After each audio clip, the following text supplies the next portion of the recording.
citations, over half of all trespassing citations go to homeless individuals, there's clearly a disparate impact on what's happening with homeless individuals in the enforcement of local ordinances. So that's, in brief, some highlights of what this looks like and what happens at the enforcement at the local level. But this is only the impact of how these laws are locally enforced and the data we're able to give, which goes into more detail in our reports and our city spotlights, which are available. But the other thing that we wanted to look at was, now that we know they are ordinances being passed by municipalities that disproportionately impact the homeless, we want to look at the cost. So Dr. Butler-Dines is going to present on what we found in terms of how much these enforcements of anti-homeless ordinances cost the state of Colorado and local municipalities.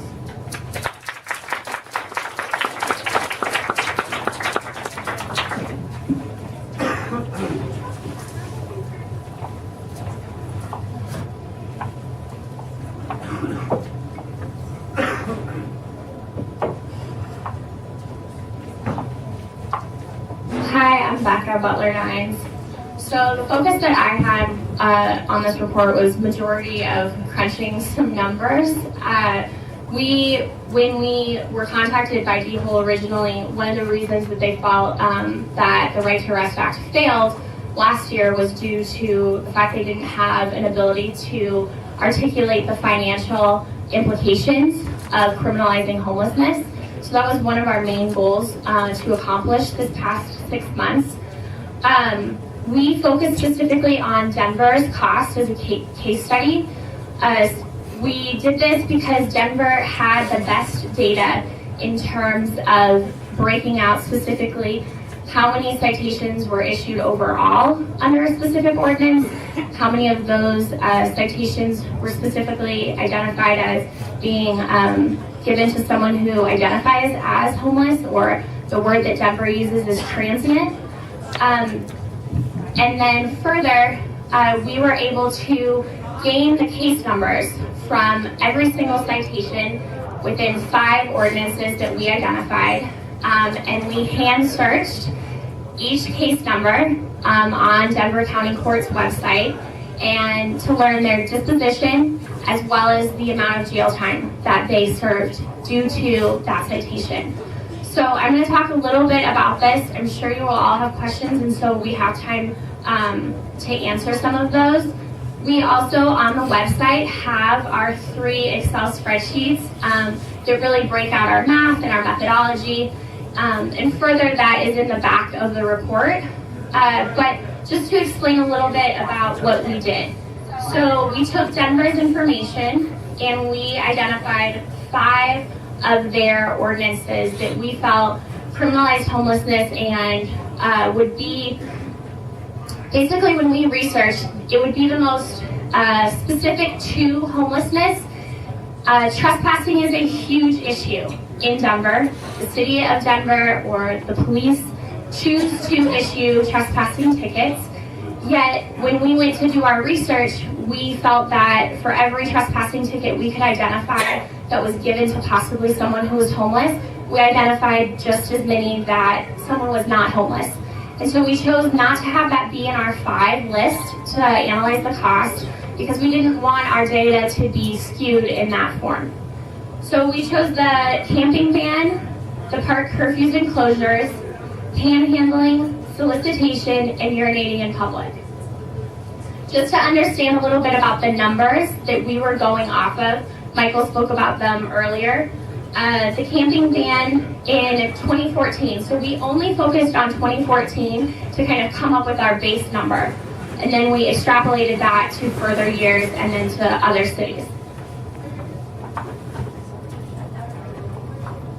Okay, so the camping ban in 2014, and remember this ban has only been around for a couple of years. 2014 is the only year thus far, not counting 2015, that Denver has data of issuing a citation under the camping ban. There were 15 citations issued total. 14 of them were issued to individuals that were homeless. Under curfews and closures, there were 998 citations issued, and 600 of those were issued to homeless individuals. For panhandling, 358, 294 of those were to homeless individuals. Solicitation on or near a street, 17 of those. And lastly, urinating in public, there's 491 issued by the City of Denver. 244 of those were issued to homeless individuals. So we followed some of the methodology that we had gained from the Western Regional Advocacy Group, as well as other reports that have tried to analyze the cost. So we broke out the enforcement costs into 3 separate categories: policing, adjudication, and incarceration. My colors match my lovely graph over here, or chart. Sorry, you can't see them on the PowerPoint. But breaking out policing, so policing is in purple here.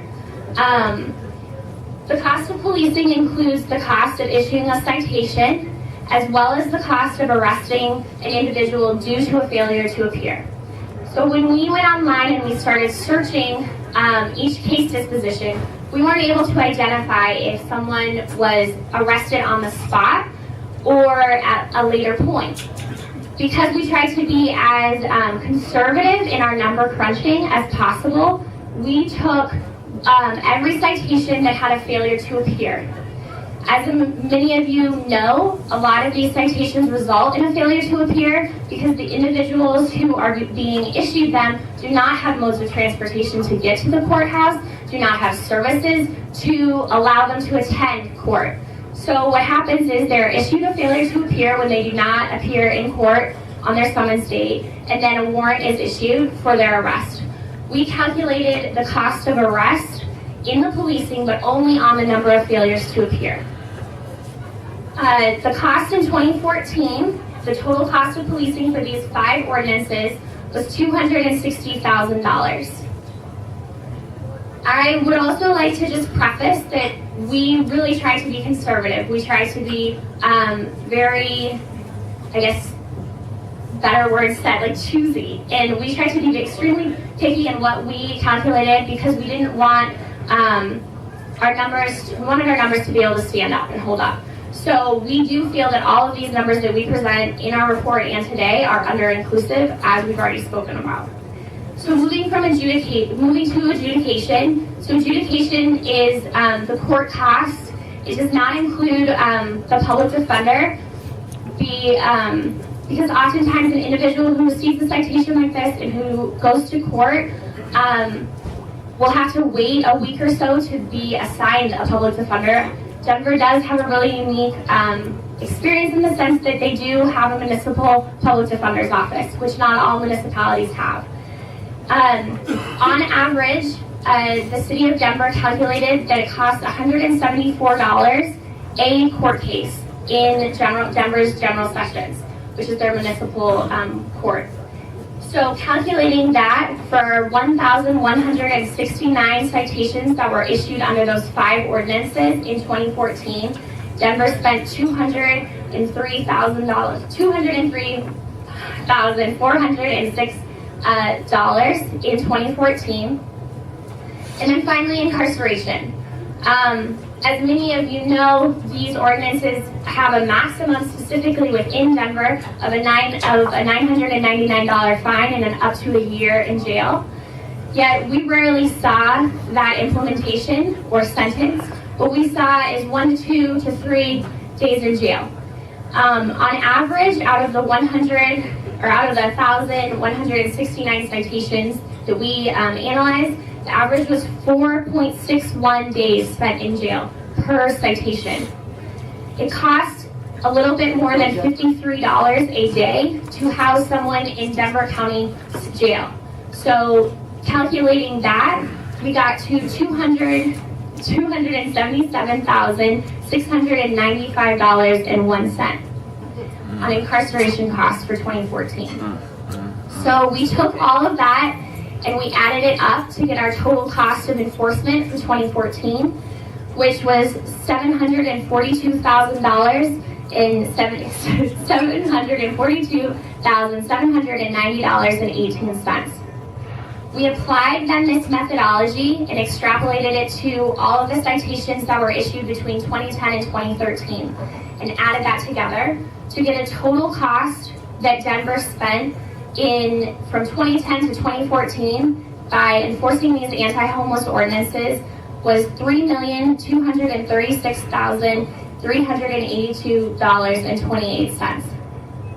So basically a little bit more than $3.2 million. We took that information and we wanted to then it kind of extrapolated to get an example of what are other cities spending. We recognize that the city of Denver, what they spend on in 24 hours for 1 day in jail is different. So we took the numbers. So we took the number of each, we took Denver, Boulder, Colorado Springs, Durango, Fort Collins, and Grand Junction, and we identified the most discriminatory anti-homeless laws that they had. So that included their panhandling, their camping. Those we felt we could guarantee explicitly targeted homeless individuals. So we took that information and we applied the cost and extrapolated out to Denver, Boulder, and the rest of the cities to get a total of, in 2010 to 2014, these cities spent $5.1 million enforcing these ordinances. I would just like to leave off with the fact that, yeah, $5.1 million does not seem like a lot in the sense of a whole statewide budget. Yet, we also identified a huge amount of much more cost-effective as well as morally acceptable and effective in the sense of long-term solutions for alternatives that not only Denver, but all the other municipalities should be focusing on. Putting that money towards long-term solutions is a lot better direction that the state of Colorado should be going. I'm going to now introduce Ellie. He focused on the constitutionality of these ordinances, and he's going to speak now. Thank you.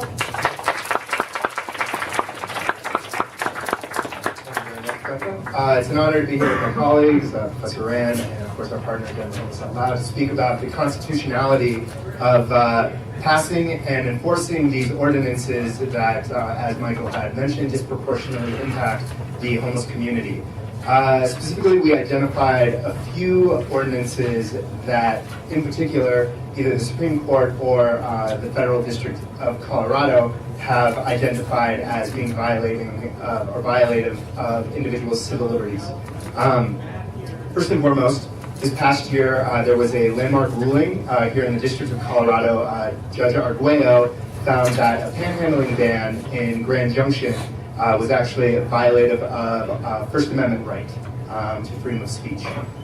So because of this and in the wake of this, many cities in response either settled active cases or put a moratorium on enforcing their panhandling bans. So there's a very clear shift happening. It hasn't completely happened yet. Hopefully this report and what will ensue will, as well as the bill on the floor, will continue to push in that direction. One of those suits that settled was in Fort Collins, which settled to say that they will eliminate most of their provisions that ban panhandling or begging. Of note, this does not impact aggressive panhandling. Another noteworthy case that is currently in federal courts is Bell versus City of Boise, Idaho.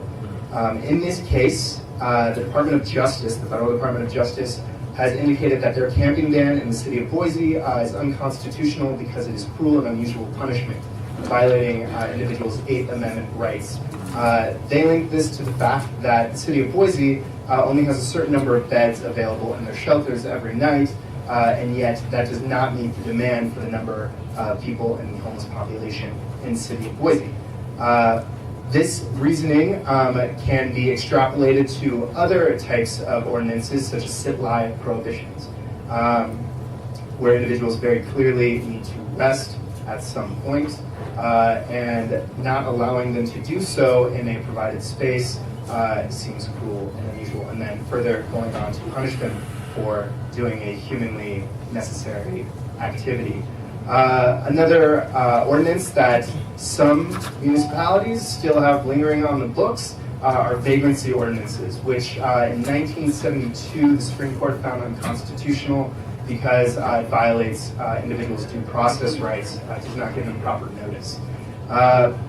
In the wake of all these, we wanted to also contextualize that these ordinances fit into an unfortunate history in the United States of laws and legal mechanisms that criminalize people based on their status. You can think about Jim Crow or sundown laws, which criminalized basically one's race or nationality. You can also think about anti-Okie laws, and when during the Dust Bowl migrations, when individuals were moving west, that made it illegal for people to either come through the town or house people coming through the town. So we believe that these anti-homeless laws are actually the next phase in this unfortunate legacy of criminalizing individuals based simply on their status. We make such an assertion in our report. At this point, I will pass it along to Kobe to wrap things up. Hi everybody, thank you for coming. So kind of to pull this back to the reason why most of you are here today, the Right to Rest Act. My colleague Michael mentioned earlier that we did case studies on different cities in Colorado, and we did case studies on Pueblo, Denver, Boulder, Fort Collins, Colorado Springs, Grand Junction, and Durango. Now these cities, the city spotlights we did didn't make it into the larger reports. If you go to the website, you can see their individual reports, and it talks about how the cities are enforcing ordinances differently, what they choose to cite people for, what they are doing to help the homeless in their community. And one of the things that we found, a trend, is that cities enforce different ordinances. Many of them might have a sit-lie ordinance on the books, but they also have a trespass law. One city will issue citations under camping bans to most of the homeless citizens, while another city issues them all under trespass law. So we can work and have the courts overturn some of these laws like they did in Grand Junction because they're unconstitutional or they're discriminatorily enforced, but we can't overturn a trespass ordinance because that's not clearly an anti-homeless law. So the findings of this report go to show that we need statewide action. And the Right to Rest Act, the House Bill 161191, goes to ensure that there's an affirmative right for homeless people in the state of Colorado to camp in their car, to sit on the streets, to make sure that cities, if they want to ensure people are not urinating on the street, they provide a 24-hour bathroom for them instead of just citing them and perpetuating this cycle of poverty. So at this point, we are taking questions. My colleagues will come back up and join me.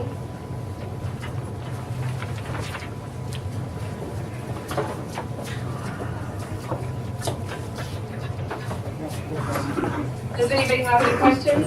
Yes, ma'am, right over there.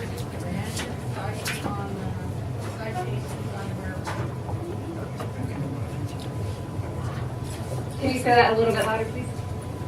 Are there just random citations on where they can be, or can they be at certain places at certain times?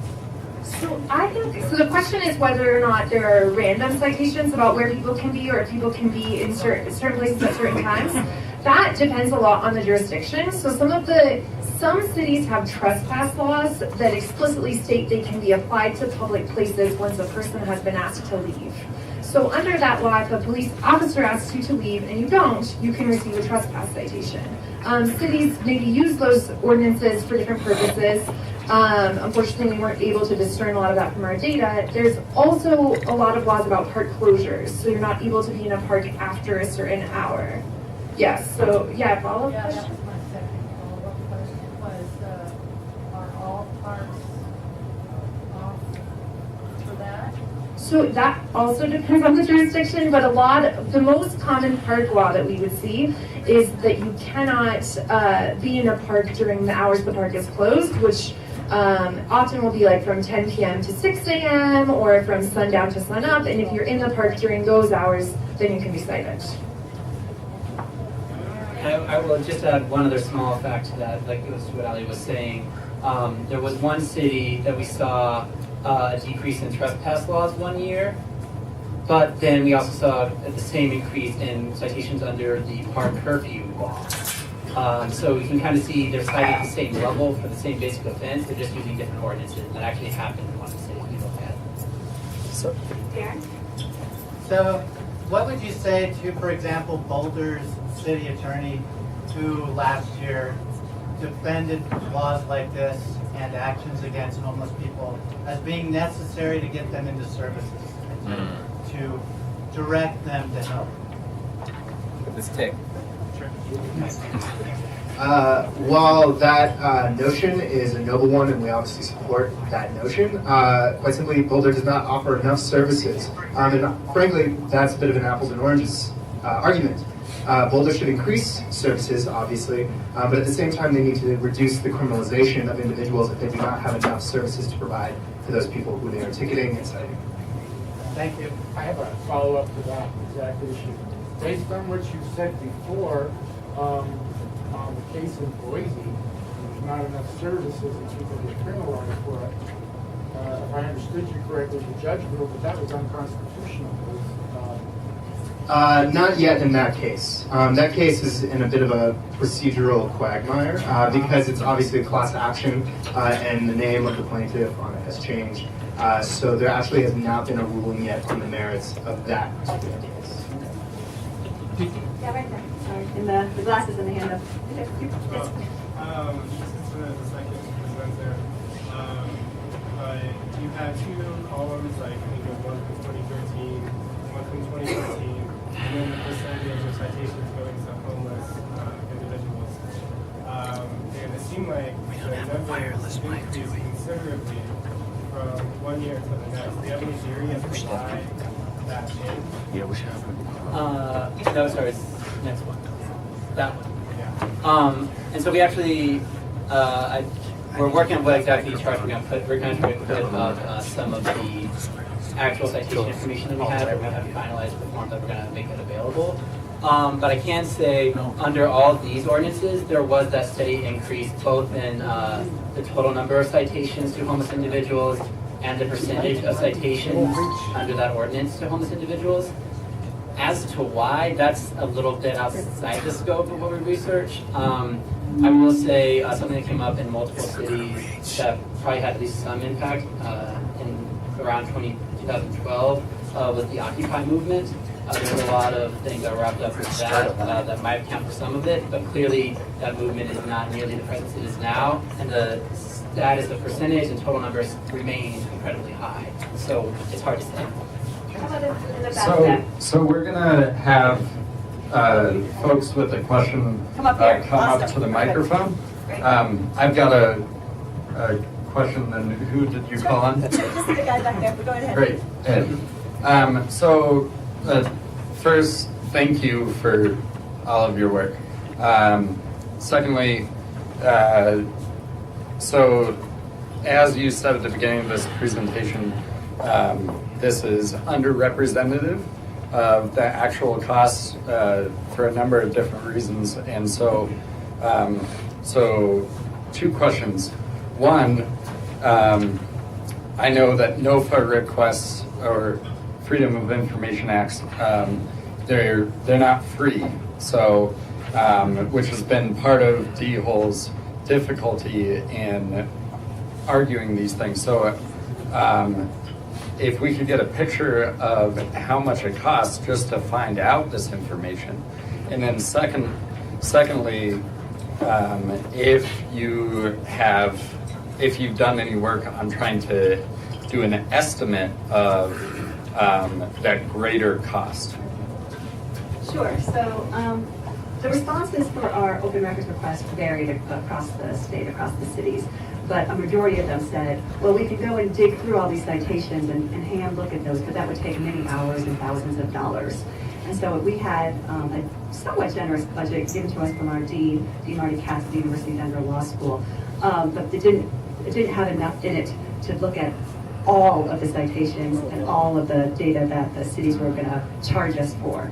And so we picked and chose. We chose the cities that we knew that would be representative, Denver in particular. And so for the 6 cities that we sort of highlight for the cost report, we did pay a little bit more for those.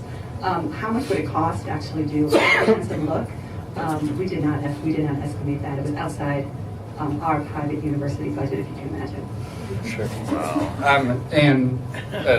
And an estimate as to any work you've done on an estimate as to how much it costs the state to enforce these. I guess, how representative is this figure of $5 million? So we took the numbers from Denver's 2014 citations of those 5 ordinances. So we then applied them to other cities. We utilized the jail costs for each city, so we didn't utilize Denver's and apply it to Durango's. However, in the sense of knowing explicitly what, say, Durango's 15 citations, how many of those resulted in jail time, or in Colorado Springs, we didn't have access to that. Hence why we utilized Denver as a case study, because they had such transparent information. And so it is an estimate and it is a projection, yet we feel very confident in the numbers that we utilized for Denver, and by tinkering with them a little bit to apply to a very small portion of the ordinances that are outside of Denver in different municipalities, we feel pretty confident that $3.1 million is a valid number. I think there's one other component to that question is that we looked at about 19 ordinances. If you count Denver and the other cities, there are 351 ordinances that we counted. So we have no idea, if you looked at the citations written under all 351, what that cost number would be. And it would cost many thousands of dollars to get the data to find that out. So this is not even close to representative of either the citations issued across the state or the collateral costs associated with being put in jail. So sort of the cost of having a criminal record and how that impacts your job search and your education, the cost of being in jail instead of being at school.